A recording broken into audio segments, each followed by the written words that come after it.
का episode number 2021, 4 million in one day. 20th 21 ये जो जोड़ी एपिसोड्स की, this is summer story, summers episode entirely.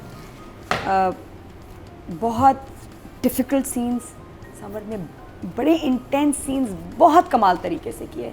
However एक सीन उसमें जो बच्ची अमल का था वो बहुत खौफनाक था, जहाँ वो अपने आप को इमेजिन कर रही है और थप्पड़ मार रही है अपने आप को, जैसे मारा है उसने, जो उसको अटैक हुआ है और जितना उसको अफसोस हुआ उसके जाने पे, सारा वो जो उसका एक ब्रेक डाउन था, क्योंकि शुरू से उसको एंजाइटी अटैक तो उसको भी बच्ची को होते थे, here is her breakdown. और बड़ी जान चाहिए होती है, मतलब मैंने देखी है ड्रामाज में कि जी थप्पड़ मारने वाला शीशे के सामने बहुत दफ़ा आया है, बट जिस तरह इसने अपने आप को मारा ना, मैंने कभी नहीं देखा, इसे कुछ जिन चढ़ गया हो। और फिर दिखाते हैं वो सिर्फ सोच रही होती है। हाँ, सिर्फ सोच रही थी, आई नो। तो बहुत खौफनाक सीन था, बहुत ज़बरदस्त। और मैंने फिर समर को फ़ोन भी किया और समर ने एक बेल पे उठाया, उसने कहा मुझे पता था आपका फ़ोन आएगा। तुमने क्या किया, इतना कमाल काम, इतना ज़बरदस्त। फिर मैंने कहा जैकेट तुम्हारी वही है ना जो तुमने टाइटल में पहनी हुई, इसमें तुम घर से निकले हो। They was like yes. और अच्छी बात है कि ज़्यादा रिवील नहीं करता, तो हमने डिस्कस किया जो ड्रामे में चल रहा था, बट बहुत कमाल काम। और मुझे इसमें लग रहा है कि जो विलन है ना इस सीरियल में, वो लड़की का बाप और समर का बाप, नुमान एजाज, ये विलन हैं असल में। और ये जो इस समर की जंग एक्चुअली अपने बाप से है, चाहे वो उसको पाकिस्तान लेके जाता, नैरोबी ले जाता, सूडान ले जाता और इजिप्ट ले जाता, कहीं भी, ये बाप बेटे की जंग चलनी थी। और नादिया, ये विलन नहीं है, ये एक्चुअली हमारी सोसाइटी में ऐसे ही पेरेंट्स हैं। 80% आप कहेंगे कि हमें ऐसे वालिदैन ही मिलते हैं, ऐसे जो कि नई जनरेशन की जो भी थिंकिंग होती है उसको नहीं समझ पाते, जब भी तो इतने बच्चे रिबेलियस हो जाते हैं। और कितनी हैरत की बात है कि ये तो बाहर से आया है और इसको तो पता है कि माहौल, चीज़ें, बच्चे क्या हैं। और हम कहते हैं जो बाहर लोग रहते हैं बड़े ओपन माइंडेड होते हैं, ज़रूरी नहीं है। तो ये, लेकिन मसला ये कि ये समर के लिए प्रॉब्लम्स ही क्रिएट कर रहा है। इसने अपनी घर को, अपनी फैमिली को संभालना नहीं आ रहा। अच्छा, बेटी के लिए अलग स्टैंडर्ड है, बेटे के लिए अलग है। बेटे के लिए he is very harsh, abusive. और अब वो जो घर से निकला है, हमें बहुत दुख भी हो रहा है, बड़ी मीम्स भी बन रही थी, प्लीज़ वापस आ जाओ वली। लेकिन आई थिंक वली के लिए बेस्ट चीज़ यही हुई है, और उसका दादा समझ गया ये कि उसका जाना ज़रूरी है। अब आगे जो आप OST देखते हैं, इसके टीज़र्स इनिशियली जो आए थे, वहाँ आपको बड़े हिंट्स मिलते हैं कि आगे होगा क्या। तो ये मीसम इसको कोई ना कोई हेल्प करेंगे अभी आगे। ये बहुत बुरे वक्त से गुजरेगा, लेकिन ये अपना ड्रीम जो है इसका सिंगर बनने का, वो पूरा होगा।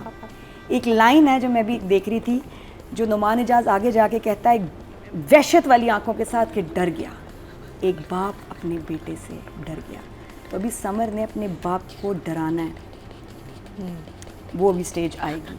तो बहुत मज़े का ड्रामा, बड़े जो इन लॉज वाले सीन भी थे जिसमें उसने, बख्तावर ने जिस तरह जाके सामान ला के फेंका है ना रोड पे, मैं दिल की कहता रोड पे फेंको, रोड पे फेंको, उसने इस तरह फेंका है ना, बहुत मज़े का था। और भी बातें करेंगे, but this drama is a trend setter कि दुनिया में लोग बात कर रहे हैं क्या, क्योंकि टीनेजर्स का हमने सिर्फ गंद ही देखा है अभी तक। OTT पे Spanish series super hit, elite, ये वो मैं देखती हूँ, मैं तो लाहौल वाला।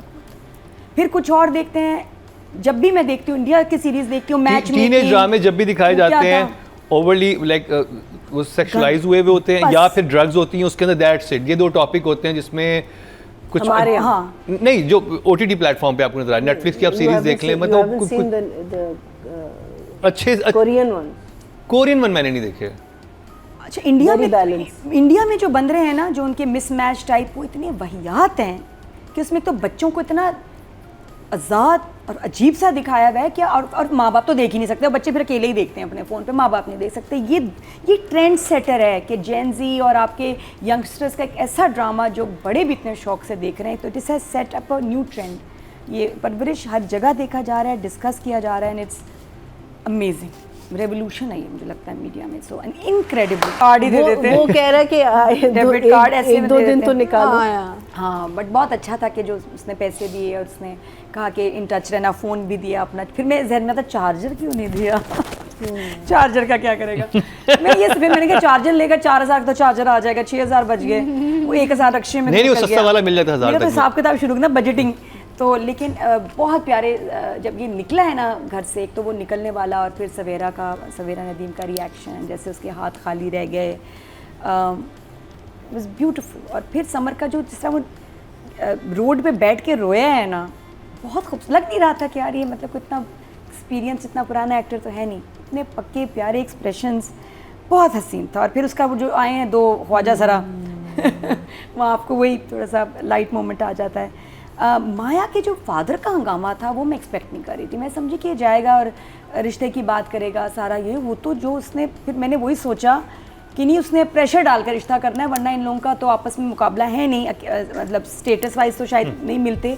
तो उसने कहा कि मैं जाके इतना हंगामा करूँ, और वो है भी बंदा ऐसा कि इनको शादी करनी पड़ जाए, तो ये इसलिए इतनी बदतमीज़ी कर रहा है। 2 ड्रामे मैंने अभी रिसेंटली देखे हैं, फरार हो या परवरिश। मुझे लगता है कि राइटर मुझसे बहुत ज़्यादा इंटेलिजेंट है। जहाँ मुझे कोई चीज़ लगती भी अजीब, वो जब मैं सोचती हूँ और दोबारा देखती हूँ मुझे लगता है नहीं यार सही किया उसने, ये सही कह रहे हैं। तो दे इंटेलिजेंट राइटर्स एंड डायरेक्टर्स। तो इस तरह ऐसे अच्छा अबुल का रोना, ओए क्यूट, बहुत प्यारा रोया यार, मैं तुम्हारे बगैर रहूँगा कैसे। ये वही 2 भाई हैं, कज़न्स हैं, जिनका शुरू में कितना झगड़ा था यार, they couldn't stand each other, और अब इतना प्यार ऐसा। अच्छा एक और चीज़ मैंने नोटिस की कि ये जो अरशद महमूद साहब इनके 2 बेटे हैं, एक साद और एक नुमान इजाज़ का जो कैरेक्टर, जेबी जो है ना, नुमान इजाज़, वो मामा का बेबी है और माँ है ओल्ड फैशन, इसकी वजह से ये भी कंजर्वेटिव और ऐसा है। जो साद है ना वो बाप पे गया है, और अरशद महमूद देखिए कितने मॉडर्न, प्रोग्रेसिव, खुले जहन के मालिक हैं। तो वो बेटा बाप पे है, नुमान इजाज़ के अंदर उसकी माँ की सख्ती और तंग जहनी है, इसलिए वो ऐसा है। और वो इसलिए माँ के पास बैठा भी होता है, कभी बाप के पास बैठ के बातें नहीं करता, माँ के पास बैठता है और माँ समझती है उसको। ये मैंने नोट किया। बाकी और नादिया में एक और चीज़ मुझे बड़ी इंटरेस्टिंग लगी कि आपको याद है कि इससे ये मैंने कहा कि इसमें कॉन्फ्लिक्ट आते हैं, छोटे छोटे परवरिश में कॉन्फ्लिक्ट आते हैं, तो ये उसका एडमिशन मिनिस्टर की वजह से हुआ, ये कॉन्फ्लिक्ट भी इस वजह से आएगा। लेकिन ये जिस मौके पे रिवील हुआ है ना कि बाप ने कहा कि तुम किसी काबिल हो ही नहीं, तुम अगर मेडिकल कॉलेज में भी हो, ये भी किसी सिफारिश की वजह से, तुम तो कुछ भी नहीं हो, ये नहीं सोचा था। एंड यू आर राइट कि चाहे फरार हो, तनमन नील और नील, ये वो और उसके बाद ये ड्रामा कि आपको नहीं पता होता कि आगे होने क्या वाला है। हाँ। इतना, और बिल्कुल सिंपल सी कहानी में ऐसे टर्न्स आते हैं कि उसके पास भी कुछ रहा ही नहीं ना, उसका अपने सेल्फ, वो कहता था ना दादा भी कि यार इसकी सेल्फ रिस्पेक्ट मत मारो, कुछ रहने दो, इसकी इज्जत है, अपनी भी आपकी होती है। बाप ने इस तरह उसको जलील कर दिया, उसके पास कुछ बचा ही नहीं, कुछ रहा ही नहीं। तो अब यस, और एक तरह से मुझे लगता है अच्छा कि उसने अपनी चेन्स जो है ना तोड़ के जाएगा, इंशाल्लाह सिंगर बनेगा, और वो रियल कॉन्सर्ट है। बाद में आपस की बात बता दी तो okay, I will give them a 10 यार, मेरी तरफ से राइटिंग डायरेक्शन 10, परवरिश, इसका म्यूजिक, गाने, कोई और होता ना तो उन्होंने बड़ा इतना कमाल नहीं कर सकते थे जो नज़र साहब ने किया इसमें, क्योंकि इस बंदे की डायलॉग डिलीवरी के साथ जो उसका कमीनापन है ना वो नज़र आता है, इसका लालच, इसका कमीनापन, इसका सख्त होना और शकी मिजाज, कॉम्प्लेक्स, बहुत सारी चीज़ें हैं। तो वो उसकी पर्सनालिटी में है कि you will, if you ever meet such a person you will hate him, आप उसको पसंद नहीं कर सकते। और वो पहली मुलाकात में खैर से इतना जहर लगा है सबको, और ये हर सिचुएशन ख़राब कर देता है। तो उसका बिहेवियर बहुत बुरा था कि घर वालों को हो गया। अगर इस फैमिली में तो मैंने, अच्छा बाय द वे जब ये सीन चल रहा था और वो कहता है ना नुमान इजाज़, हाँ भाई अमल से तो हम रिश्ता करना चाह रहे हैं, मुझे बड़ा अच्छा लगा, पना एकदम हो गई, don't talk about my daughter, आप लोगों का मसला है, मेरी वरना होता है ना कि नहीं घर की बच्ची है, उन्होंने सोचा बड़ों ने, ठीक नहीं, पना खड़ी होगी कि जी इस जो भी सिचुएशन है मेरी बेटी का नाम मत लें।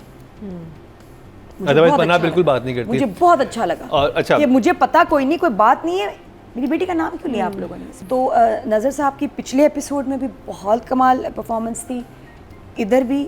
और सवेरा नदीम का हाँ बहुत इंपॉर्टेंट सीन था कि उनका जिस तरह वो आई हैं और उन्होंने उसके पीछे रोई हैं और जिस तरह हाथ दिखाए हैं और वो हाथ खाली उसके रह जाते हैं, बच्चे ने हाथ पकड़ा होता है और वो, अच्छा फिर उसके बाद वो कहती है कि मैं यहीं रहूँगी, यहाँ से हिलूंगी नहीं, लेकिन वो तो फिर अंदर चली जाती है।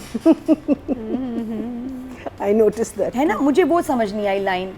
आई थॉट ये इधर ही खड़ी रहेगी गेट के पास, कहती है मैं हिलूंगी नहीं यहाँ से, जुमला तो यही था, और ये क्या कि वो अंदर चली गई। वो मुझे बस थोड़ा लगा वहाँ से। अच्छा आप जो भी कैरेक्टर की बात कर रही थी ना नजरुल हसन के, कि वो टिपिकल फादर की तरह हैं, वो गलत और सही उसको हम नहीं कह सकते, क्योंकि जब वो इमोशनल ब्रेकडाउन होता है, जब वो गाड़ी से निकलता है, उस घर से होके जाता है, और द अमाउंट ऑफ वो चीज़ें उसने फेस की हैं एक अलग घर में जाके, अपनी बेटी को, जो एक इंसान शुरू से बड़ा प्रोटेक्टिव रहा हो बेटियों के मामले में, इतना वो रिग्रेसिव हो या इतना रिजिड हो, और उसका बिगेस्ट फेयर यही हो कि मेरी बेटी को गलत हरकत कर दे और मुझे उसको फेस करना पड़े, और वो फेस करके जब निकलता है और वो जिसका ब्रेकडाउन गाड़ी के बाहर दिखाते हैं, I think that time I cried. However अगर if you compare the breakdown of two mothers, Bakhtawar का पिछले एपिसोड में और इसका सवेरा जी का सवेरा का इस एपिसोड में वो लेवल नहीं है।